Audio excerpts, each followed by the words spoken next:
ऐसे सवाल ज़रूर कर सकते हैं, क्योंकि आपने शायद 10 काम मराठी मानुस के लिए 10 साल में नहीं किया होगा जो शिंदे सर ने किया है। तो एकनाथ जी शिंदे जो हमारे उप मुख्यमंत्री हैं, उन्होंने क्या किया है मराठी मानुस के लिए। उन्होंने 10 पॉइंट पूछा है, मैं 100 उजागर कर सकती हूँ, लेकिन आज के दिन 10 से शुरुआत करते हैं।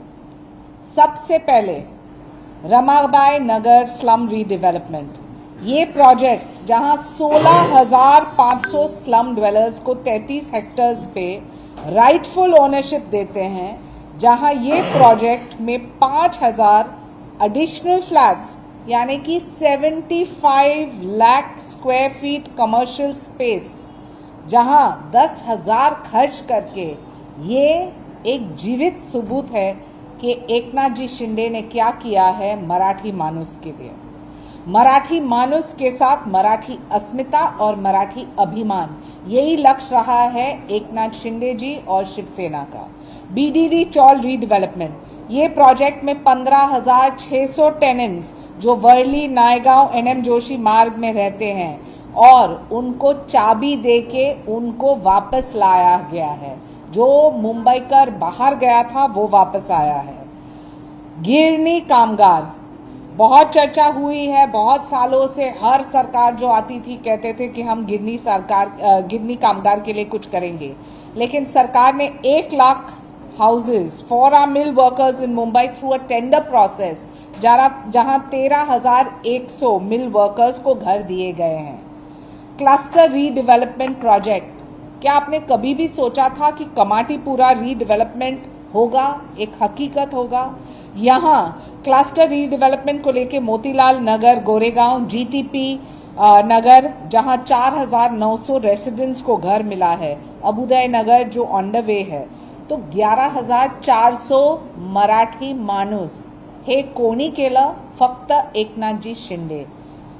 अफोर्डेबल हाउसिंग पॉलिसी, नया जो हाउसिंग पॉलिसी है और इसके साथ साथ टेनेंट्स, पगड़ी फ्लैट ओनर्स के लिए जो निर्णय लिया गया आज हाल ही में नागपुर के सेशन में, ये एकनाथ जी शिंदे ने किया, जहां 70,000 करोड़ खर्च करेगी स्टेट गवर्नमेंट। इसके साथ साथ स्लम फ्री मुंबई, आदरणीय हिंदू हृदय सम्राट Bala Saheb Thackeray ji used to always say that his vision for Mumbai was a slum free Mumbai.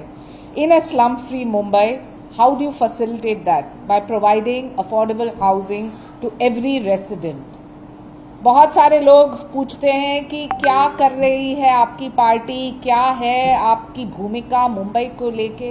हमारी भूमिका स्पष्ट है सर, आपकी भूमिका भ्रष्ट है सर। ये भ्रष्टाचार जो हमने देखा है, मिथी रिवर डीसिल्टिंग स्कैम, जहां एकनाथ शिंदे जी ने हाईलाइट किया है कि कितना बड़ा कांड हुआ है और कैसे मिथी रिवर को साफ करने की आवश्यकता है, और हम कर रहे हैं।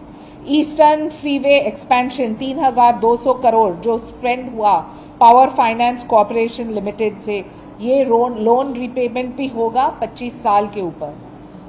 कॉन्क्रिटाइजेशन ऑफ रोड, हर एक मुंबई कर चाहता है कि pothole free Mumbai, pothole free Mumbai. थोड़े लोग बैठे थे 25 साल बीएमसी में, उनका हफ्ता यहाँ से आता था, वहाँ से आता था, कॉन्ट्रैक्टर यहाँ से देते थे, कोई और यहाँ से, लेकिन 50% ऑनलाइन पोर्टल्स, पॉटहोल कंप्लेंट्स मुक्त, पॉटहोल फ्री मुंबई एक विजन प्लान ही नहीं है, 2 फेजेस ऑलरेडी कंप्लीट हो चुके हैं। End as far as the transit camp residents go, there are lots of unsafe buildings, lots which need to be rehabilitated.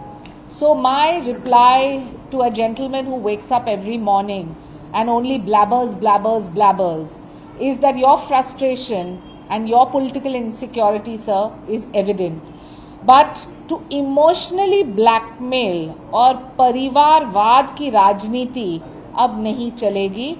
Vote का मतलब है कि काम, वोट का मतलब है डेवलपमेंट, वोट का मतलब सरनेम नहीं है। बहुत सारे बयानबाजी हम सुन रहे हैं आजकल। एक और जो आप सब जानते हैं, ये आपकी राजनीति है, इस तर्क तक आप उतरे हैं। हमारी भूमिका स्पष्ट है। आदरणीय एकनाथ जी शिंदे शिवसेना मानती है कि सबका साथ, सबका विकास, सबका प्रयास, सबका विश्वास, इसमें सर्वप्रथम हमारी मराठी अस्मिता, मराठी अभिमान और मराठी मानुस।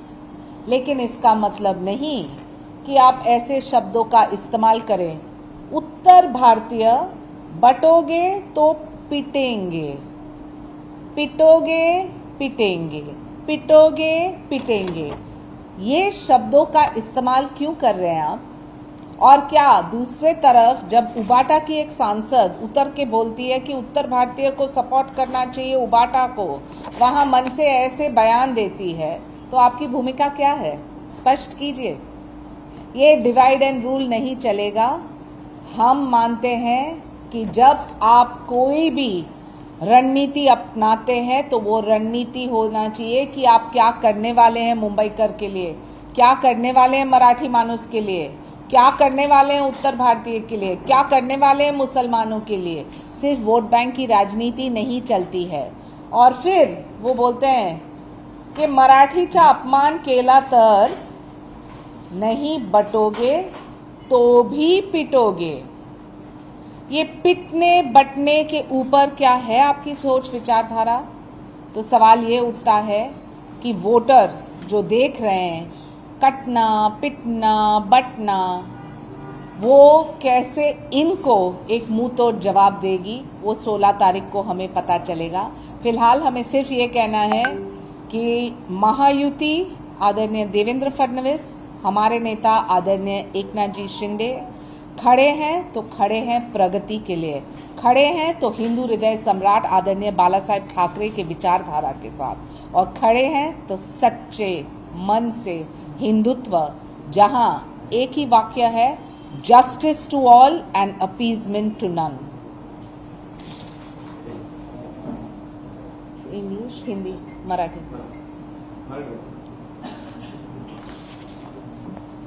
आदित्य ठाकरे असं म्हटलेलं आहे, महाराष्ट्रावरती अन्याय होतोय म्हणून आपण दोघं भाऊ एकत्र.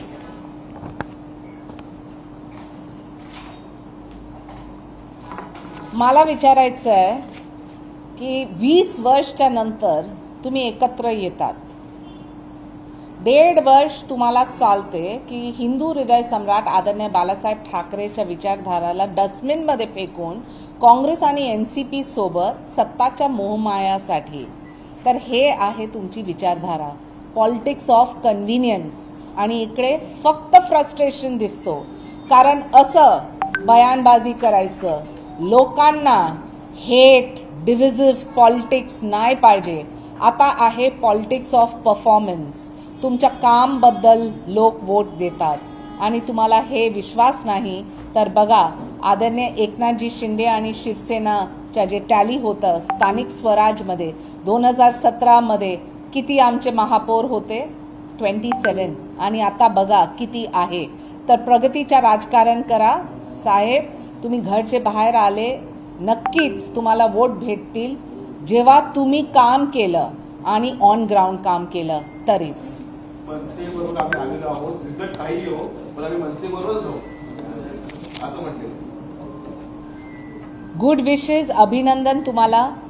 मनसे आणि उबाटा एकत्र आले, अभिनंदन। पण तुमचे विजन प्लॅन कुठे आहे?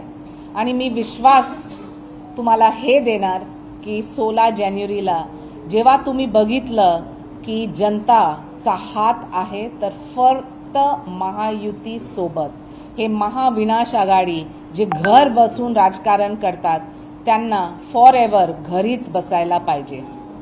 हे असे म्हणतात मुंबईचा महापौर हा मराठीच होईल, पण लुटणाऱ्या भाजपाच्या हातात आम्ही देणार नाही। नक्कीच महापौर मराठी होणार, परंतु महायुतीचा मराठी महापौर होणार। मुस्लिम वोटर्स वरती ठाकरेची नजर आहे, आता मराठी आणि मुस्लिम वोटिंग कसं होणार? बघा, विधानसभाच्या इलेक्शनमध्ये मला माहिती आहे की वोट बँकच्या राजकारण म्हणून किती डेस्परेट होते हे महाविनाश आघाडी।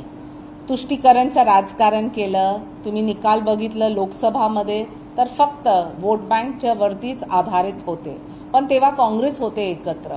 आता काँग्रेसला नकारलं आणि ते आले एकत्र. ठाकरे बंधू असो, कोणता पण ब्रँड असो, तुमचा ब्रँड तेव्हा चालणार जेव्हा तुम्ही काम केलं, आणि काम नाही केलं तर नक्कीच तुम्हाला घर बसायला एक संधी जनताच देणार. एकीकडे दोघं भाऊ एकत्र येतात, पण त्याच वेळी बाळा नांदोकर मोठं नाव आहे, ते नाराज झालेले आहेत. त्यांना त्यांच्या मुलीसाठी तिकीट पाहिजे, त्याच्यावरती बैठकीलाही आले नाही, पत्रकार परिषदेलाही आले नाही. खूप लोक नाराज असणार आता, कारण पहिले तर भेट द्यायचं कार्यकर्त्यांना, कार्यकर्त्यांचा जे संदेश आहे ते ऐकायचं, नंतर त्यांच्यासाठी काम करायचं. मास लीडर म्हणजे एकनाथजी शिंदे 3 वाजता रात्री पण असो तेव्हा पण कार्यकर्त्याला भेटून त्यांना हे विश्वास देतात की आम्हाला प्रगतीचा राजकारण करायचं आहे. आणि महाराष्ट्रासाठी थोडं लोक असं पण आहे जे फक्त परिवारवादचा राजकारण करतात. असं म्हणतायत की महायुतीला परप्रांतीय महापौर बसवायचा आणि त्यामुळे मुख्यमंत्र्यांना खास करून मोहित कंबोज यांना महापौरपदी बसवायचं आणि त्या पद्धतीने प्लॅनिंग चालू आहे. बघा, फॉल्स नॅरेटिव्ह किती पण असू शकतो. एक नॅरेटिव्ह मी तुम्हाला सांगते, आमचे नेता आदरणीय एकनाथजी शिंदे आणि माननीय मुख्यमंत्री देवेंद्र फडणवीस हेच ठरवणार की एक मराठी महापौर, परंतु महायुतीचा मराठी महापौर. एकीकडे चर्चा सुरू असताना शरद पवार मात्र संजय राऊतांनी नाराज झालेले आहेत. त्यांना कोणत्याच चर्चेत ते घेत नाही, दोघं भाऊच चर्चा करतात. खूप लोक आहे जे सकाळी बडबड करतात, अश्लील शब्दांचा वापर करतात. हे त्यांचं TRP आहे आणि तुम्हाला पण आवडतो. दर सकाळी तेच कव्हरेज आणि त्यानंतर आम्हाला बोलायचं आहे त्याच्यावरती. परंतु काम काय केलं तुम्हाला आठवण पण येते, मराठी माणूस आणि हे अलायन्स फक्त इलेक्शनच्या बाबतीत. तर हे तुमच्या सत्ताचा मोहमाया आहे. आमचं काम आहे आमच्या सत्ताचा मोहमाया. दुसरीकडे मॅम तुम्ही म्हणता का 29 ठिकाणी महायुती झालेली आहे, अजून संभाजीनगर झालं, नाशिक झालं, या ठिकाणी अजूनही वार आहे. बघा, आता तर सुरुवाती चर्चा पण चालू आहे आणि ते संपणार उद्या. उद्या आमचे नेतृत्व नक्कीच तुम्हाला हे सगळं माहिती देणार. फक्त आज मला हे सांगायचं आहे की कोणते 10 काम मराठी माणूससाठी केलं, म्हणजे हे खूपच गंभीर प्रश्न आहे की तुम्हाला हे पण नाही समजत की BDD चॉल असो किंवा रमाबाई नगर स्लम रिडेव्हलपमेंट किंवा गिरणी कामगार किंवा क्लस्टर रिडेव्हलपमेंट किंवा आपल्या दवाखाना किंवा पगडी मुक्त मुंबई किंवा पोलीससाठी जे काम झालं किंवा ईस्टर्न एक्सप्रेस फ्रीवे किंवा पॉटहोल रिपेअर, म्हणजे इतकी काम झाले आणि इतकी काम होणार. हे आहे एक रिपोर्ट कार्ड, हे आहे एक विजन प्लॅन. तुमच्या बयानबाजी तुम्ही घरी ठेवा. संदीप देशपांडे म्हणतो महायुती उत्तर भारतीय मराठीचा वाद निर्माण होतो, उत्तर भारतीय हे आहे संदीप देशपांडे, हे आहे त्यांची सोच आणि हे आहे त्यांचे विचार. कभी बटोगे, कभी पिटोगे, कभी अपमान आप करेंगे तो हम आपको मारेंगे. हे मारपीट झालं बाबा. आता तुम्ही सांगा, आमचे मराठी माणूस आणि आमचे लाडकी बहीणसाठी तुम्ही काय करणार? त्यांना काय तुम्ही जॉब्स देणार? तुम्ही त्यांना आत्मनिर्भर करणार? तुम्ही त्यांना शिक्षा देणार? तुम्ही त्यांना सुरक्षा देणार? तुम्ही त्यांना हेल्थकेअर देणार की नाही? की फक्त बडबड बडबड कंपनी? बस. सर एक बातमी आली, मातोश्रीच्या बाहेर कोणीतरी ड्रोन उडवलं होतं, त्या ड्रोन ऑपरेटरवरती गुन्हा दाखल झालेला आहे. बिना परवानगी ड्रोन उडवलं होतं. अदानी कंपनीचं काम चालू होतं. बघा, कारवाई होईल आणि जे कारवाईमध्ये आले ते प्रशासन नक्कीच त्याप्रमाणे त्यांना जे उचित वाटलं तर नक्कीच ते दाखल करतील. आता मी तुम्हाला फक्त एक माहिती देते की दर दिवशी एक टॉपिक घेऊन म्हणजे आमची जी भूमिका आहे मुंबईसाठी, राईट फ्रॉम आणि इंग्लिश आणि हिंदीमध्ये आणि मराठीमध्ये पण, परंतु जे इश्यूज आहे, ब्युटिफिकेशन प्लॅन्स मुंबईसाठी, sewage treatment plans, concretisation of roads, healthcare facilities, education, त्याच्या बाबतीत एक दिवस आम्ही हायलाईट करणार. काय काम झाले, काय काम होणार आणि किती बजेट ॲलोकेशन्स आहे.